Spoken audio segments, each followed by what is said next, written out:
This week I was able to get my hands on a retail unit for a very short period of time, but was able to take a deeper dive into the device.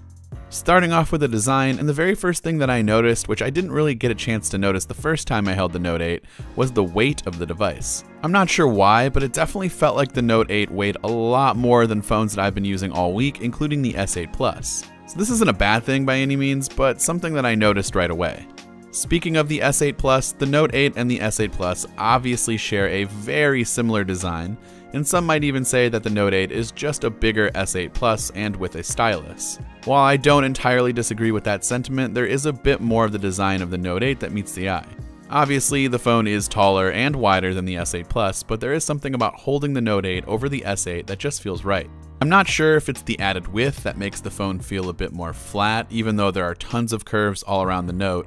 It's tough to say, but I prefer this form factor over the S8 Plus. While I do love the bezel-less design that the S8 and S8 Plus and even other flagships that are coming out this year, I'm not a fan of how tall the phone's screens have become. It basically eliminates one-hand usability, and I'm not a fan of the fingerprint sensor location, specifically on the S8 Plus, and was hoping that the Note 8 would bring a welcome change, but unfortunately, Samsung put it right back in the same spot on a phone that's even taller than the last.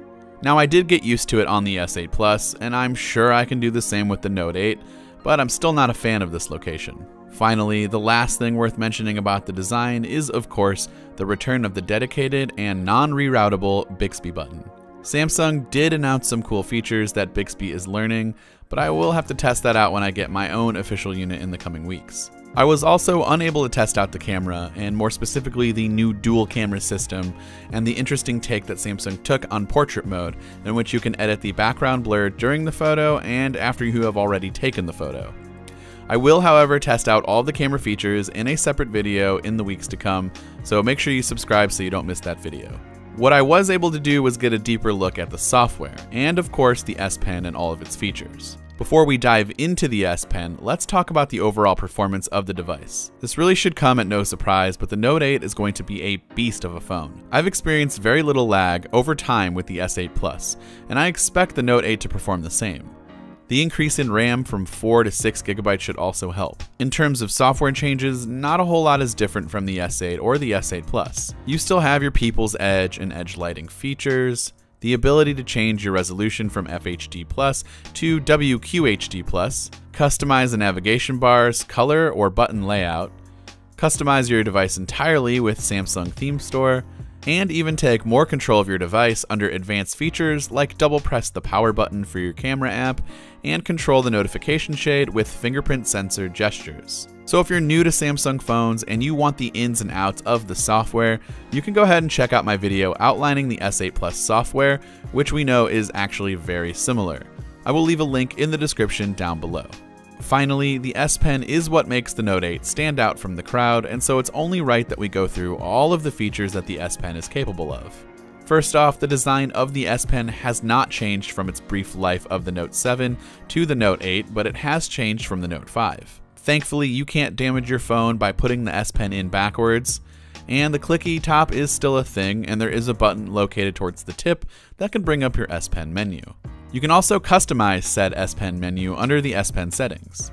The first thing you can do with the S Pen is obviously create a note.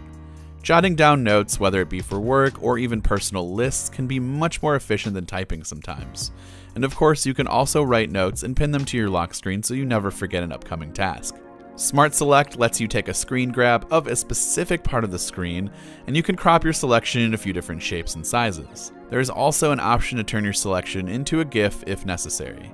Screen Write will take a screenshot of the entire screen and allow you to instantly write and mark up the image. This is probably one of the most useful things for me, as I find that I take screenshots a lot, and then I love to highlight or point out certain aspects of the image before sending it off to friends or colleagues. Live Message is a new feature to the Note 8 that allows you to handwrite a message with a certain glow or even a sparkle effect and send it off to your contacts. When they receive the message, it will be displayed as if you were writing it out for them in real time. Apple has an extremely similar feature in their Apple Watch and iMessage app.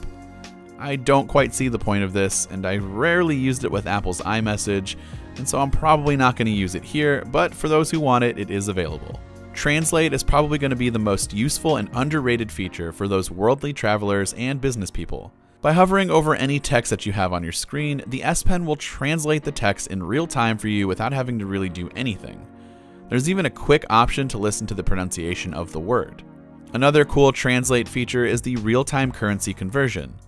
So for this example, I just googled 500 euros and I want to know what that amount would be in US dollars. If I hover over the 500 euros text, it immediately tells me that it's worth about 590 US dollars. You can do this for any of the Samsung supported languages, and it's super useful for those traveling to other countries. Bixby Vision is there and it's a thing, but I'm not sure if I understand the point of it and or if it even works properly. Supposedly with Bixby Vision you can tap on an image and Bixby should be able to tell you what it is, more information, and potentially where to buy it.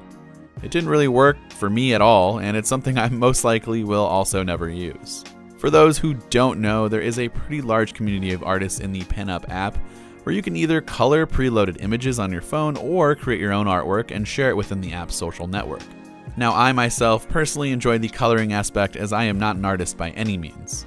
It's a bit tough to color with the S Pen at first, especially while holding the phone in your hand and trying to color, but it's definitely a time-consuming and relatively fun activity that you can do with your Note, and probably even a better option to pass off to your kids to keep them entertained. Magnify turns your S Pen into a magnifying glass, which is awesome for those who might have trouble reading text from sites or emails. You can also magnify photos, which will help uncover the tiniest of details, and is something that will definitely come in handy, I'm sure. Finally, Glance will give you the ability to switch between your apps or your home screen by hovering over the app's box with your S Pen. So by doing so, the app will maximize to full screen and you can use the app normally. Once you're done, the app will automatically minimize back to the square thumbnail in the bottom right corner. You can do this to glance at information and multitask between apps quickly and more efficiently. There are loads of other things your S Pen can accomplish, but these are new features that were carried over from the Note 7 and some that were implemented into the Note 8. All in all, I'm a fan of what the Note 8 brings, but I can understand those who might not feel that there is a difference between this phone and the S8 Plus. It's certainly not worth an upgrade from the S8 Plus, and I can totally understand if some people are apprehensive to buy it, considering that it's going to cost at minimum $950 off contract. So unless you really need to have that S Pen and dual camera setup, you might want to take a look at an S8 or S8 Plus if you want to buy a Samsung device. So let me know what you guys think of the Note 8 in the comments down below, and also what you might want to see in future videos covering the Note 8. Of course, don't forget to subscribe so you don't miss videos like this one. Thanks for watching, and I will see you guys in the next one.